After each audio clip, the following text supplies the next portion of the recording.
வணக்கம் ஜெயஹன். இன்னைக்கு நம்ம சேனலில் அமெரிக்காவுடைய NDS நேஷ்னல் டிஃபென்ஸ் ஸ்ட்ராட்டஜி 2026 ரொம்ப முக்கியமாக பாருங்க இதை. ஏன்னா உலக அரசியல் எதை நோக்கி போகுது அடுத்த வருஷம் இன்னும் 2-3 வருடங்களுக்கு அப்படின்றது ட்ரம்ப்போட தலைமையில் இந்த டாக்குமெண்ட் வச்சு தான் பார்க்கணும். 34 பேஜ் டாக்குமெண்ட். இதோடைய லிங்கை டிஸ்கிரிப்ஷனில் கொடுக்குறோம். டீட்டெயிலாக பார்க்கணும்னு நினைக்கிறவங்க மறக்காமல் பாருங்கள். இதோடைய முதல் பேஜில் இருக்கக்கூடிய tagline America first, peace through strength, common sense. இப்போ அவங்களுடைய ஸ்ட்ராட்டஜி உலகத்தோடைய காவலனா, உலகத்தோடைய போலீஸா, உலகத்தோடைய ரவுடியா பல ரோல் அமெரிக்கா பண்ணிட்டு இருந்தாங்க. இப்போ அதெல்லாம் கட் பண்ணிட்டு அமெரிக்கா ஃபர்ஸ்ட், அமெரிக்காவுடைய நேஷனல் இன்ட்ரெஸ்ட் என்னவோ அதுதான் முதல்ல. பீஸ் த்ரூ ஸ்ட்ரென்த், மிக வலிமையான இராணுவம், கண்டாலே பயப்படக்கூடிய இராணுவம், அதை வைத்து அமைதியை நிலைநாட்டுறது. காமன் சென்ஸ், பொது அறிவு, எங்கே அவங்களுக்கு தேவையோ அதை யூஸ் பண்ணிக்கணுன்றது. இதில் ட்ரம்ப் மற்றும் டாரிஃப் இது ரெண்டும் சேர்ந்து தான் இருக்க போது. எந்த இடத்துல எந்த நாட்டை வழிக்கு கொண்டு வரணுமோ அவங்க முதல்ல டாரிஃப் அப்படின்னு சொல்லக்கூடிய அதை தான் பயன்படுத்த போகிறாங்க. ஏன்னா உலகத்தோடைய மிகப்பெரிய பொருளாதாரம் அமெரிக்கா, உலகத்தோடைய மிகப்பெரிய சந்தை அமெரிக்கா, உலகத்தோடைய மிகப்பெரிய இறக்குமதியாளர் அமெரிக்கா. இந்த மூணும் சேர்ந்து இருக்கிறதுனால அதை பயன்படுத்தி அவங்களுடைய இந்த 3 objective America first, peace through strength மற்றும் காமன் சென்ஸ், இதை 3ஐயும் அச்சீவ் பண்ண போகிறாங்க அப்படின்றத நம்ம பார்க்குறோம்.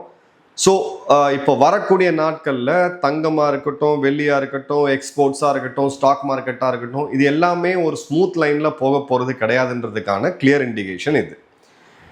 இப்போது அவங்களுக்கு என்ன அப்படின்னு பார்த்தீங்கன்னா, கடந்த ஒரு 30 வருடம் அமெரிக்க அரசியலை க்ளோஸாக பார்த்தவங்க, குறிப்பாக அமெரிக்காவில் இருக்கக்கூடிய நம்ம நண்பர்கள் நிறைய பேர் நம்மக்கிட்ட சொல்கிறது என்னென்னா, அமெரிக்கா வெளியிலேருந்து பார்க்குறதுக்கு ஒரு கனவு பூமியாக தெரிஞ்சாலும் அவங்களுடைய நடுத்தர மக்கள், அதாவது ஒயிட் அமெரிக்கன்ஸ், டேக்ஸ் பேயிங், நான் டேக்ஸ் பேயிங், 2 இது இருக்காங்க, குரூப் இருக்காங்க. ஒன்று வரி கட்டுறவங்க, இந்தியர்கள் அதில் மிக அதிகமாக இருப்பாங்க.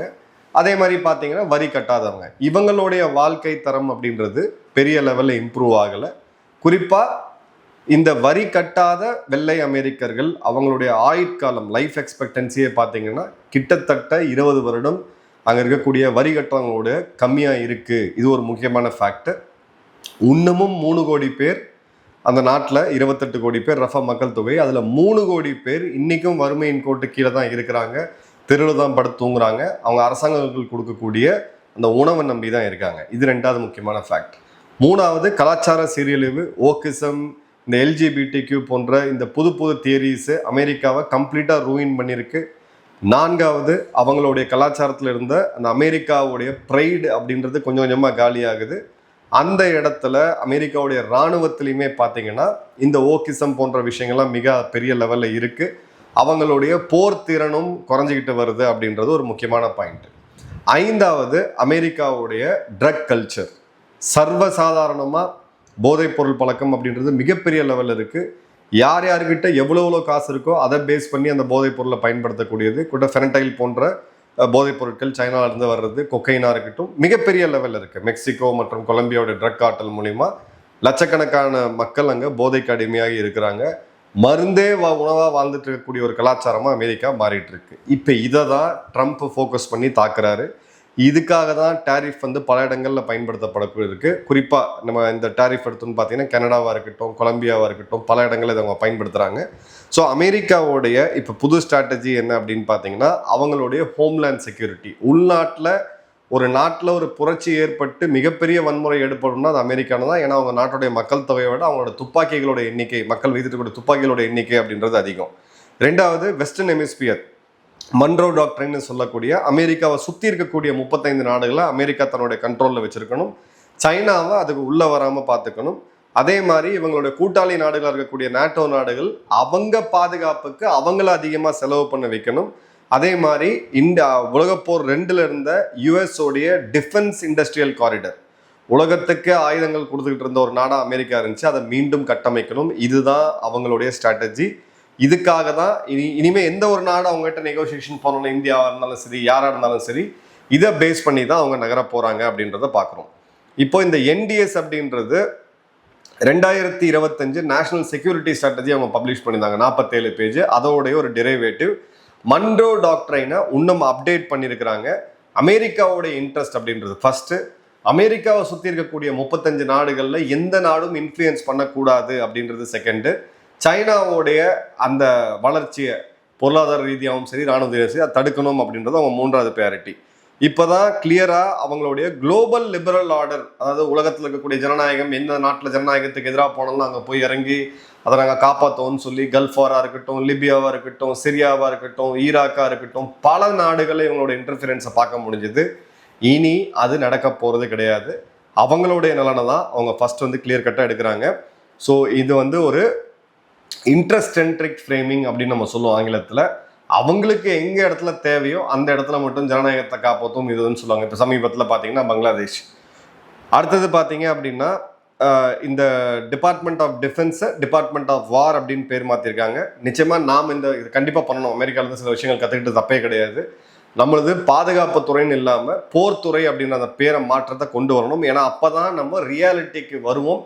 நம்ம ஒரு இராணுவத்தோடைய வலிமையை உண்மையாக நம்ம உலகத்துக்கு காமிக்கிறோம்னா இந்த ஃபண்டமெண்டல் சேஞ்சை பண்ணணும்.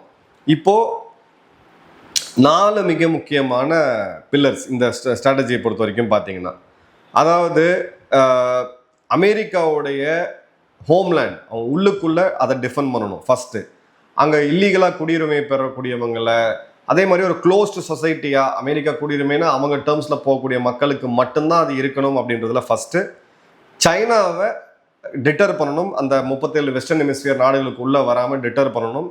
சைனாவை அவங்க இடத்துல இண்டோ பசிபிக் அப்படின்ற இடத்துல ஸ்ட்ரென்த்தை வச்சு கண்ட்ரோல் பண்ணணும், போரை வச்சு கிடையாது, கன்ஃபரன்டேஷன் கிடையாது. நல்ல கவனிங்க, ரெண்டுத்துக்கு டிஃப்ரெண்ட் இருக்கு. இப்போ 11 போர்க்கப்பல், விமானம் தங்கிய போர்க்கப்பல் அமெரிக்கா கரியல் பேட்டில் லூப் இதை வந்து 20 ஆக்கணும், 30 ஆக்கணும். அமெரிக்காவுக்கும் சீனாவுக்கும் உள்ள அந்த போர் வலிமையை மிகப்பெரிய லெவலில் கொண்டு வந்து எந்த இடத்துலையுமே சீனா வாலாட்ட முடியாத அளவுக்கு இந்தோ பசிபிக் ரீஜன் சொல்லக்கூடிய இந்து மகாசமுத்திரத்தில் அவங்களை கண்ட்ரோலில் வைக்கணும். அதே மாதிரி பார்த்தீங்க அப்படின்னா அலைஸ் அண்ட் பார்ட்னர்ஸ், குறிப்பாக நேட்டோ நாடுகள், கனடா போன்ற நாடுகளுக்கு இவங்களுக்கு இது நாள் வரை நாங்கள் பாதுகாப்பு கொடுத்துட்டு இருந்தோம், அவங்க கம்மியாக செலவு பண்ணிட்டு இருந்தாங்க, அவங்க நாடெல்லாம் போர் புரியல, இனிமேல் அவங்களும் அதிகமாக செலவு பண்ணணும் அப்படின்றது தான். அதே மாதிரி அவங்களுடைய இண்டஸ்ட்ரியல் பேஸை, டிஃபென்ஸ் இண்டஸ்ட்ரியல் பேஸை வெகு வேகமாக மீண்டும் உலகப்போர் 2 இருந்த அளவுக்கு கட்டமைக்கணும் அப்படின்றது தான் இவங்களுடைய கிளியர் கட்டான பிக்சர். இப்போது அவங்க த்ரெட்டா அச்சுறுத்தலா எதை பார்க்குறாங்க அப்படின்னு பார்த்தீங்கன்னா, பிரைமரியா சைனா, பிறகு ரஷ்யா, ஈரான் மற்றும் வடகொரியா. சைனாவை ரொம்ப க்ளோஸாக அவங்க இது பண்ணுறாங்க, ரஷ்யாவை கொஞ்சம் தள்ளி வச்சிட்டாங்க. அவங்க ரஷ்யாவை இனிமேல் அவங்க எதிரியாக பார்க்க, அட்லீஸ்ட் ட்ரம்ப் இருக்கக்கூடிய அளவுக்கு இருக்கிற வரைக்கும் அவங்க எதிரியாக பார்க்க போகிறது கிடையாது. ட்ரம்ப்புக்கு பிறகு வரவங்களும் இந்த பாலிசியில் பெருசாக சேஞ்ச் ஆகாது. இது வந்து பைடன் ஒரு மாதிரி பண்ணார், இவர் ஒரு மாதிரி பண்ணாருன்னு பார்த்தா கூட இந்த உக்ரைன் ரஷ்யா போரை எடுத்து வச்சுட்டு பார்த்தோம் அப்படின்னா அவங்க இனிமே ரஷ்யாவை பெரிய எதிரியாக இது பண்ண போகிறது கிடையாது. ரஷ்யாவை இப்போ வெனிசுலா போன்ற லாட்டின் அமெரிக்கன் நாடுகளில் இன்ஃப்ளூயன்ஸ் பண்ணாத அளவுக்கு தான் அவங்க ரஷ்யாவை கட்டுப்படுத்த போகிறாங்களே தவிர ரஷ்யாவை எதிராக பார்க்கல. அதே மாதிரி பார்த்தீங்க அப்படின்னா சைனாவுடைய மிலிட்ரி பில்டப்பு, அவங்களுடைய நியூக்ளியர் மற்றும் ஸ்பேஸ் கேப்பபிலிட்டிஸ், இந்த இடத்துல அமெரிக்கா கொஞ்சம் சீரியஸாக பார்க்குறாங்க. குறிப்பாக தாய்வானுக்கு அருகில் மற்றும் அந்த சி கம்யூனிகேஷனை ரொம்ப இன்ஷூர் பண்ணணும்னு பார்க்குறாங்க.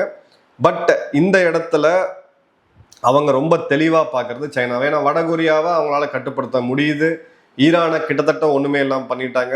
ரஷ்யா இப்போ போரில் பிஸியாக இருக்குது. இந்த போர் நிறுத்தத்துக்கு பிறகு ரஷ்யா தன்னுடைய இராணுவத்தை மீண்டும் கட்டமைக்க குறைஞ்சபட்சம் பார்த்தீங்கன்னா ஒரு 5-10 வருட காலம் அப்படின்றது ஆகும்.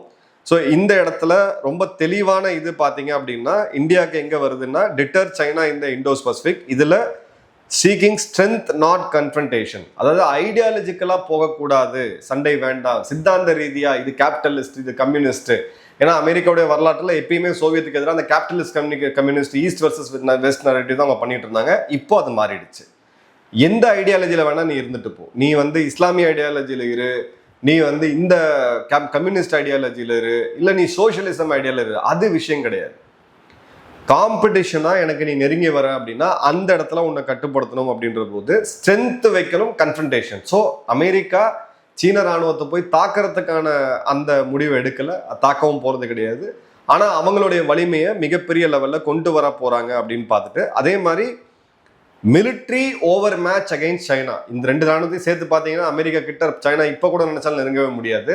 அந்த கேப்பை அப்படியே மெயின்டைன் பண்ணணும் அப்படின்றது தான். அதில் 3 முக்கியமான விஷயங்கள். ஃபர்ஸ்ட் போஷர், அவங்க இராணுவம் ரொம்ப அக்ரெசிவாக நிற்க போகிறாங்க. 2வது ரெடினஸ், எப்பவுமே போருக்கு தயாராக இருக்க போகிறாங்க. 3வது பார்த்தீங்கன்னா செலக்டிவ் மாடர்னைசேஷன், டெக்னாலஜிக்கல் ரெவல்யூஷன்றதுல அவங்க வந்து விட்டுட்டாங்க. இப்போ சைனா ரொம்ப அதிகமாக போயிருச்சுன்றதுனால டெக்னாலஜி ரெவல்யூஷன் வேணா முக்கியமான இடங்கள்ல அமெரிக்கா கண்டு சைனா பயப்படணும். உதாரணத்துக்கு அவங்க டமஹாக் மிசைலை கொண்டு போய் பிலிப்பைன்ஸ்ல வைக்கும்போது சைனா நடுங்குனாங்க அந்த டைம்ல. அதன் பிறகு இவங்க எடுத்துட்டு வந்தாங்க. ஸோ அந்த மாதிரியான சில முக்கியமான தொழில்நுட்பங்கள்ல இவங்க வர போறாங்க அப்படின்றத நம்ம பார்க்குறோம். அதே மாதிரி use presence exercises and targeted capability development to signal resolve especially around key maritime choke points and contested littorals. இங்கே தான் இந்தியா வருது. குவாடோடைய கூட்டு ராணுவ பயிற்சியாக இருக்கட்டும். இப்போ குவாடோட ஃபியூச்சர் இன்னும் கொஸ்டின் மார்க்ல தான் இருக்கு. பட் இந்திய அமெரிக்காவுடைய கூட்டு ராணுவ பயிற்சி, இந்திய அமெரிக்காவுடைய ராணுவ எக்ஸ்சேஞ்சஸ், அதன் பிறகு பார்த்தீங்கன்னா இந்த இடத்துல இந்த கீ மேரிடைம் சோக் பாயிண்ட்ஸ் அவங்க சொல்றது மலாக்கா ஸ்ட்ரைட்டாக இருக்கட்டும், இல்லை அந்தமான் ஏரியாவாக இருக்கட்டும், இல்லை கல்ஃப் ஆஃப் ஒமானா இருக்கட்டும், இல்லை ஸ்ட்ரைட் ஆஃப் ஹார்மஸாக இருக்கட்டும், இந்த சைனாக்கு சரக்கு போக்குவரத்து வந்துட்டு இருக்கக்கூடிய அந்த கீ சோக் பாயிண்ட்ஸை நம்ம கட்டுப்படுத்தணும் அப்படின்றத அவங்க பார்க்குறாங்க. அதே மாதிரி பார்த்தீங்கன்னா increase allies burden sharing. Germany, France, Spain எல்லாம் பார்த்தீங்கன்னா நீங்கள் ஃப்ரீயாக இருக்கீங்க, ப்ராப்ளம் ஆஃப் ஃப்ரீ ரைடர்னு சொன்னாங்க. இந்த நாடுகள்லாம் இனிமே இது பண்ணணும் அப்படின்னா மாடல் அலைஸ் அவங்க கொண்டு வராங்க. இப்போ துருக்கி இங்கே தான் ஃபிட் ஆகுது அமெரிக்காவுக்கு. இந்த மாடல் அலைஸ்னா என்னன்னா, இது நாள் வரைக்கும் அமெரிக்காவுடைய பேச்சுக்கு கட்டுப்பட்டுட்டு இந்த 38 நாடுகளும் செயல்படுவாங்க. இப்போ அவங்க என்ன சொல்றாங்கன்னா, இவங்க முன்னுக்கு வரணும். ஐரோப்பாவில் 2 நாடுகள் லீட் பண்ணணும், மிடில் ஈஸ்ட்ல 2 நாடுகள் லீட் பண்ணணும், ஆப்பிரிக்காவில் 2 நாடுகள் லீட் பண்ணணும். அவங்க என்ன சொல்ல வராங்கன்னா, பே, ப்ரிப்பேர் அண்ட் லீட். அதிகமான செலவு பண்ணு, எங்கிட்ட இருந்து ஆயுதங்கள் வாங்கு, போருக்கு தயாராகு, நீயே தலைமை தாங்கி முன்வா, நீ தலைமை தாங்கி நடத்து, அமெரிக்கா பின்னாடி இருந்து சப்போர்ட் பண்ணணும். ஸோ லீடர், இந்த உலகத்தோடைய லீடராக இருக்கக்கூடிய அமெரிக்கா இது நாள் வரை எல்லா யுத்தங்களையும் முன்னின்று நடத்தினது. இப்போ இவங்க பின்னாடி போறாங்க. இப்போ தாய்வான் அமெரிக்கா பிரச்சனை இல்லை, அமெரிக்கா ஃபுல்லா வந்து தாய்வானுக்கு டிஃபெண்ட் பண்ண போறது கிடையாது. தென்கொரியாவுடைய அந்த FTA அக்ரிமெண்ட்ல அவங்க உள்நாட்டுக்குள்ள பிரச்சனைகள் இருந்துச்சு, எதிர்கட்சிகள் எடுத்தாங்கன்னு சொல்லிட்டு தென்கொரியாவை கிட்டத்தட்ட நட்டாத்துல விட்டாரு. ஆயுதங்கள் என்கிட்ட இருந்து வாங்கிக்கோ, நீ ரெடியாகு, உன் சண்டையை நீ போடு, நான் உனக்கு சப்போர்ட் பண்றேன். அந்த சப்போர்ட்டுமே பாத்தீங்கன்னா இந்த ட்ரேடு அமெரிக்கா ஃபர்ஸ்டோட லிங்க்டு. ஸோ கிளியர் கட்டா அமெரிக்காவை நம்பி இனி எந்த நாடும் தங்களுடைய பாதுகாப்பு ஸ்ட்ராட்டஜியை வரையறுக்க முடியாது அப்படின்றதான் இந்த டாக்குமெண்ட் கிளியர் இருக்குது. தாய்வானா இருக்கட்டும், தென்கொரியாவா இருக்கட்டும், இந்த இடத்துல தான் நாம மிச்ச நாடுகளை விட தனித்துவமா நிற்கிறோம்.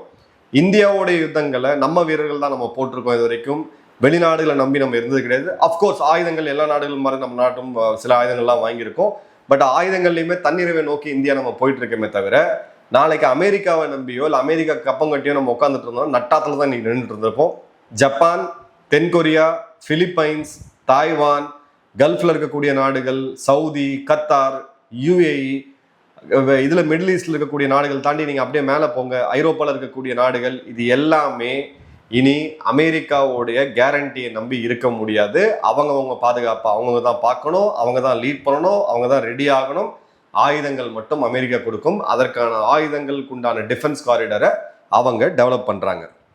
அதே மாதிரி பார்த்தீங்கன்னா கடைசி பாயிண்டா அவங்களுடைய டிஃபென்ஸ் இண்டஸ்ட்ரியல் பேஸை வேர்ல்டோட பிரீமியர் ஆர்சனல் மீண்டும் ஒரு முறை, கண்டிப்பாக அது கரெக்டு தான், வேர்ல்டு உலகப்போர் 1 2 குறிப்பாக பார்த்தீங்கன்னா அமெரிக்காவுடைய ஆயுத சந்தை தான் நம்பி தான் ஐரோப்பா முழுக்க சண்டை போட்டுட்டு இருந்தாங்க, உலகம் முழுக்க.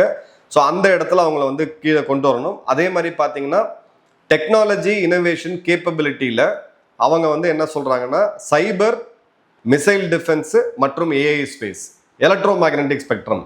சமீபத்தில் நடந்த ஆப்ரேஷன் ஸ்விஃப்ட் ரிசால்வ்ல வெனிசுலாவை இப்போ தூக்கிட்டு போகும்போது ஒரு ஆயுதத்தை அவங்க பயன்படுத்தியிருந்தாங்க, சோனிக் பூம்லாம் பண்ணாங்கன்னு நான் சொல்லியிருந்தோம். ஸோ அந்த மாதிரி இடத்துல அவங்க வந்து கிளியராக இது பண்ணுறாங்க. அதே மாதிரி இனி வரக்கூடிய காலங்களில் வெஸ்டர்ன் ஹெமிஸ்பியர் தாண்டி இவங்களுடைய சுற்றில் இருக்கக்கூடிய 37 நாடுகளை தாண்டி இருக்கக்கூடிய நாடுகளில் இருக்கக்கூடிய யுத்தம் அவங்கள வந்து மைண்டே பண்ண போகிறது கிடையாது. ஆப்பிரிக்காவில் இருக்கா ஒரு நாடு இன்னொரு நாடுக்குள்ளே சண்டை போடுதா, ஒரு ராணுவ சர்வாதிகாரி இன்னொருத்தவங்க சண்டை போடுறான், நீ எங்கிட்ட ஆயுதங்கள் வாங்கிக்கோ, பதில் எங்களுக்கு ஆயுளை கொடு, சண்டையை நீ பார்த்துக்கோ. இதுதான் இவங்களுடைய ஸ்ட்ராட்டஜி அப்படின்றது தெரியுது. ஸோ இதில் ப்ராக்டிக்கல் ரியாலிசம் அப்படின்றத அவங்க சொல்கிறாங்க, இதுதான் காமன் சென்ஸ்ன்னு சொல்கிறாங்க. ஸோ கிளியர் கட்டாக அமெரிக்கா தன்னுடைய அந்த உலகத் தலைவன் இடத்துல இருந்து சற்று பின்வாங்கி, இல்லை ரொம்ப தூரமே பின்வாங்கி தன்னோட நலனை மட்டும் பார்க்கக்கூடிய ஒரு நாடா இனி உலக பஞ்சாயத்தில் அவன் பஞ்சாயத்தை அவன் பார்த்துக்குங்க, எங்கிட்ட ஆயுதங்கள் மட்டும் வாங்குங்க அப்படின்ற நிலைமையில இப்போ வராங்க. ஸோ டேரிஃப் ஒரு பக்கம், அவங்களோட நேஷனல் செக்யூரிட்டி ஸ்ட்ராட்டஜி டீக்ளாசிஃபை பண்ணியிருக்காங்க. இதில் பேசப்படாதது பல உலகத்துக்கு இருக்குது. இந்த உலகத்துக்கு அவங்க கொடுக்கக்கூடிய மெசேஜ். ஸோ உலக அரசியல் மிக முக்கியமான ஒரு திருப்பு முனையில் இப்போ வந்து நிற்குது. இனி அமெரிக்காவை நம்பி வேற நாடுகள் வந்து அவங்க ஆயுதங்கள்லாம் வந்து பண்ணாங்க, இனி அமெரிக்கா வந்து காப்பாற்றணும்னு நினைச்சாங்க அப்படின்னு நம்ம நினைச்சோம்னா அது இப்போ நடக்க போறது கிடையாது. தன்னோட வேலை, தன்னும் உள்ள இருக்கக்கூடிய பிரச்சனையை தான் அமெரிக்கா இனிமேல் அட்ரஸ் பண்ண போறாங்க. மீண்டும் உலகத்துடைய மிகப்பெரிய ஆயுத வியாபாரியா மாற போறாங்க அமெரிக்கா. எழுதி வச்சுக்கோங்க, அடுத்த ஒரு 40 வருடத்துக்குள்ள 10 மிகப்பெரிய யுத்தங்கள் இந்த உலகம் சந்திக்க தான் இருக்கு. அது அமெரிக்காவோட அலைன் ஆகிறாங்களா, அமெரிக்காவோட அலைன் ஆகலையா அப்படின்றத பொறுத்து சில தன்மைகள் மாறும். ஒரு இன்ட்ரெஸ்டிங்கான, அதே மாதிரி கொஞ்சம் டேஞ்சரஸான ஒரு இடத்த நோக்கி உலகம் போயிட்டு இருக்கிறது தான் இதை காமிக்குது. உங்க கமெண்ட்ஸை கமெண்ட் பாக்ஸ்ல போடுங்க. நன்றி, வணக்கம், ஜெயஹிந்த்.